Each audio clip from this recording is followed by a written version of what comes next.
এই বঙ্গোপসাগর এবং সেন্ট মার্টিন ইস্যুটা প্রথম আলোচনায় এসেছিল যখন নির্বাচনকে ঘিরে আপনার সেই ডামি নির্বাচনের এক মুহূর্তে যখন বাংলাদেশে আলোচনা চলছিল, তখন হঠাৎ করেই আমরা শুনতে পেলাম যে পশ্চিমারা সেন্ট মার্টিনকে নিতে চায়, মানে মার্কিন যুক্তরাষ্ট্র। ইভেন তৎকালীন সময়ে শেখ হাসিনা তিনি সংসদে বলছিলেন যে একজন সাদা চামড়ার লোক প্রস্তাব নিয়ে আসছে যে যদি সেন্ট মার্টিন দিয়ে দেওয়া হয় তাহলে শেখ হাসিনা ক্ষমতায় থাকবে, আর যদি দেওয়া না হয় তাহলে তার ক্ষমতা চলে যাবে। এই বিষয়টাকে আওয়ামী লীগের সব নেতাকর্মীরা আনটিল এখনও বিশ্বাস করেন, অথবা যারা মনে করেন যে মার্কিন যুক্তরাষ্ট্র পৃথিবীর বিভিন্ন দেশে ক্ষমতার রদবদল করার ক্যাপাবিলিটি রাখে, তারা কিন্তু এটাতে এখনও বিশ্বাসী। তো সেই জায়গা থেকে আলোচনায় ছিল সেন্ট মার্টিন এবং বঙ্গোপসাগর। তো বঙ্গোপসাগর কেন? এই অঞ্চলে চীন তাদের আধিপত্য বিস্তার করে চলছে, ভারতীয় নৌবাহিনী তারাও তাদের আধিপত্য রাখছে। তবে চীনের এই আধিপত্যকে রুখতে ভারত যেমন একদিকে টেনশনে আছে, অপরদিকে বিশ্বযুদ্ধ লাগলে অথবা বিশ্বকে শাসন করতে হলে সামুদ্রিক রুট, জাহাজ চলাচল সিস্টেম এগুলোকে কন্ট্রোলে নিতে হলে মার্কিন যুক্তরাষ্ট্রের দরকার। এই অঞ্চলে তাদের একটা নেভাল বেস বা নৌঘাঁটি, আর এটার জন্য সবচেয়ে আদর্শিক প্লেসটা হচ্ছে জিওগ্রাফিক্যাল অবস্থান থেকে বঙ্গোপসাগর। তো স্বাভাবিকভাবে বঙ্গোপসাগরের প্রতি নানান গসিপ আছে, আলোচনা আছে, গুজব আছে, বাস্তবতা আছে। তবে আমাদের সরকারের মধ্যে হঠাৎ করে কেন বঙ্গোপসাগর নিয়ে পশ্চিমাদের ইস্যুটা আবার আলোচনায় চলে আসছে?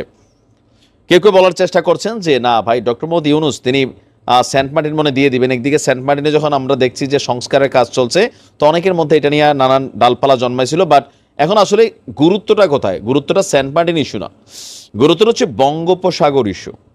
আমাদের পররাষ্ট্র উপদেষ্টা যিনি আছেন তিনি বলছেন যে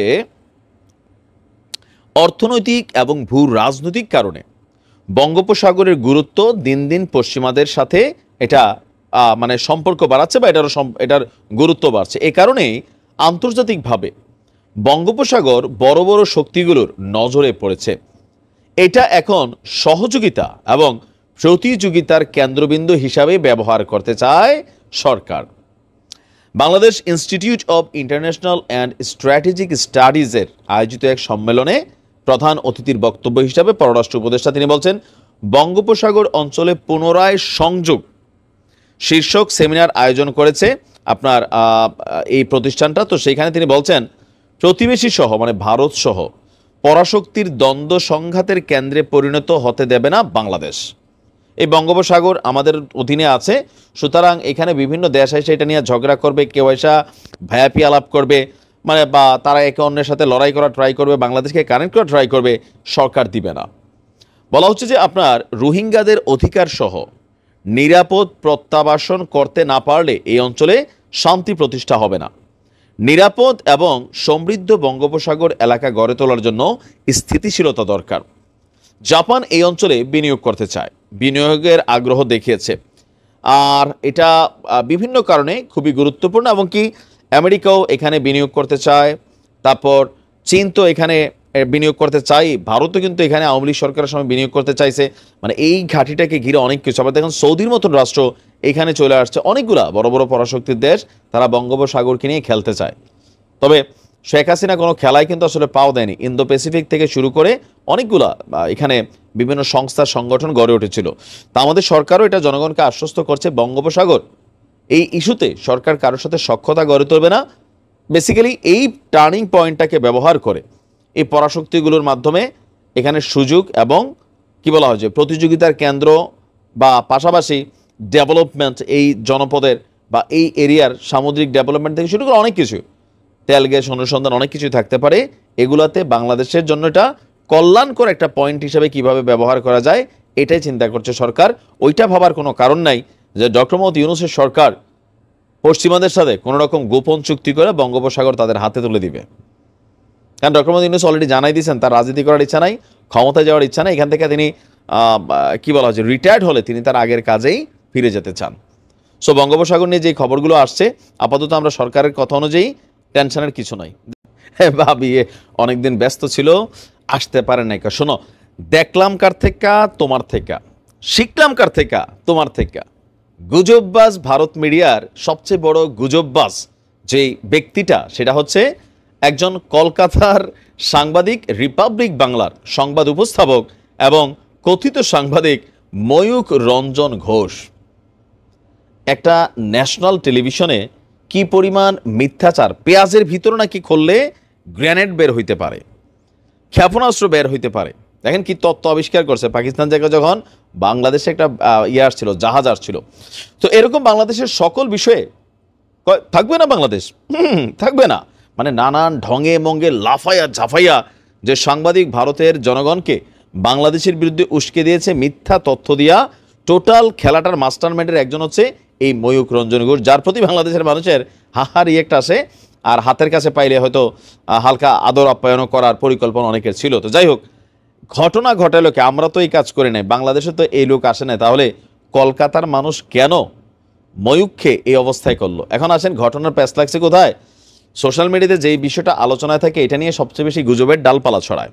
তো ময়ূক রঞ্জনকে নিয়ে এই মুহূর্তে ময়ূক রঞ্জনের পরিণতি এমন হোক, অনেক বাংলাদেশি এটা চাইছেন, দেখে খুশিও হয়েছেন, কিন্তু খুশি হওয়ার কারণ নাই, ঘটনাটা ময়ূকেরই, বাট এটা কিন্তু এখনকার না।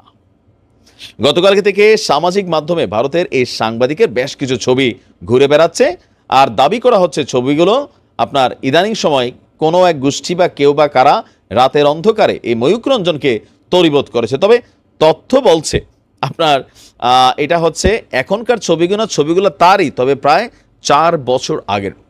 আন্তর্জাতিক ফ্যাক্ট চেক প্রতিষ্ঠান রিউমার স্ক্যানার তারা বলছেন, ভারতের কলকাতার টেলিভিশন চ্যানেল রিপাবলিক বাংলার এই সাংবাদিকের যে আহত অবস্থার ভাইরাল ছবিগুলো, এগুলো সাম্প্রতিক সময় নয়, বরং 4 বছর পূর্বের 2021 সাল জানুয়ারিতে তার আহত হওয়ার কিছু ছবি এখন আইসা ভাইরাল হচ্ছে।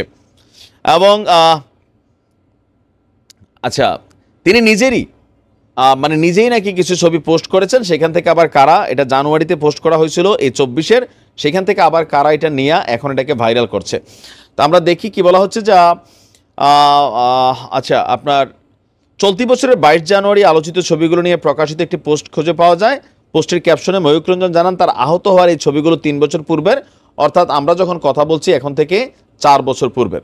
আহত হওয়ার সময় এই সাংবাদিক কোমায় চলে গিয়েছিলেন। পরবর্তীতে ময়ূক রঞ্জন ঘোষের ওই ফেসবুক অ্যাকাউন্টটি আপনার 2023 সালের 23 জুন আলোচিত ছবিগুলো প্রকাশিত আরেকটা পোস্ট পাওয়া গেছে। তো 22শে জানুয়ারি 2021 সালের 22শে জানুয়ারি চিকিৎসা শেষে মৃত্যুর মুখ থেকে বাড়িতে ফেরেন। সে সময় ভয়াবহ দুর্ঘটনার কবলে পড়ে তিনি কোমায় চলে যান। লম্বা সময় চিকিৎসার পর সে সুস্থ হয়েছে। এখন তার এমন পরিণতিটা দেখে অনেকের মধ্যে খুশি খুশি ভাব আসছিল। কেন আসছিল? যে এই মানুষটার কর্মগুলো আসলে এতটাই অপ্রাসঙ্গিক, ঘৃণা বিদ্বেষ ছড়িয়ে দেওয়ার মতন একটা নেগেটিভ কাজ নিয়ে সে ব্যস্ত ছিল। আর একজন বাংলাদেশি হিসাবে বাংলাদেশের জনগণের এই সাংবাদিকের সকল কিছুর উপরই একটা আকর্ষণ আছে সেই জায়গা থেকে। তো আমাদের দেশের অনেকে মনে করছিল ঘটনা সত্য, আর মিডিয়াও যেভাবে নিউজ টিউজ করছিল, আপনারাও যেভাবে নিউজ দেখছেন, ক্যাপশন দেখছেন, ভিতরে ঢুকে বুঝছেন যে আসলে এটা এখনকার ঘটনা না। তবে এই ব্যক্তির একটা মনে হয় কি বলা যায়, একটা টার্গেট হয়ে গেছে। সে যাই নিউজ করবে, ভুলভাল করবে, গুজব করবে, আর বাংলাদেশের বিরুদ্ধে সে বক্তব্য দিবে, দুই দেশের জনগণের মধ্যে হিংসার বীজ তৈরি করবে। এটাই ময়ূকের সাংবাদিকতার প্রধান উদ্দেশ্য। হেদায়েত হয়ে যাও ময়ূক।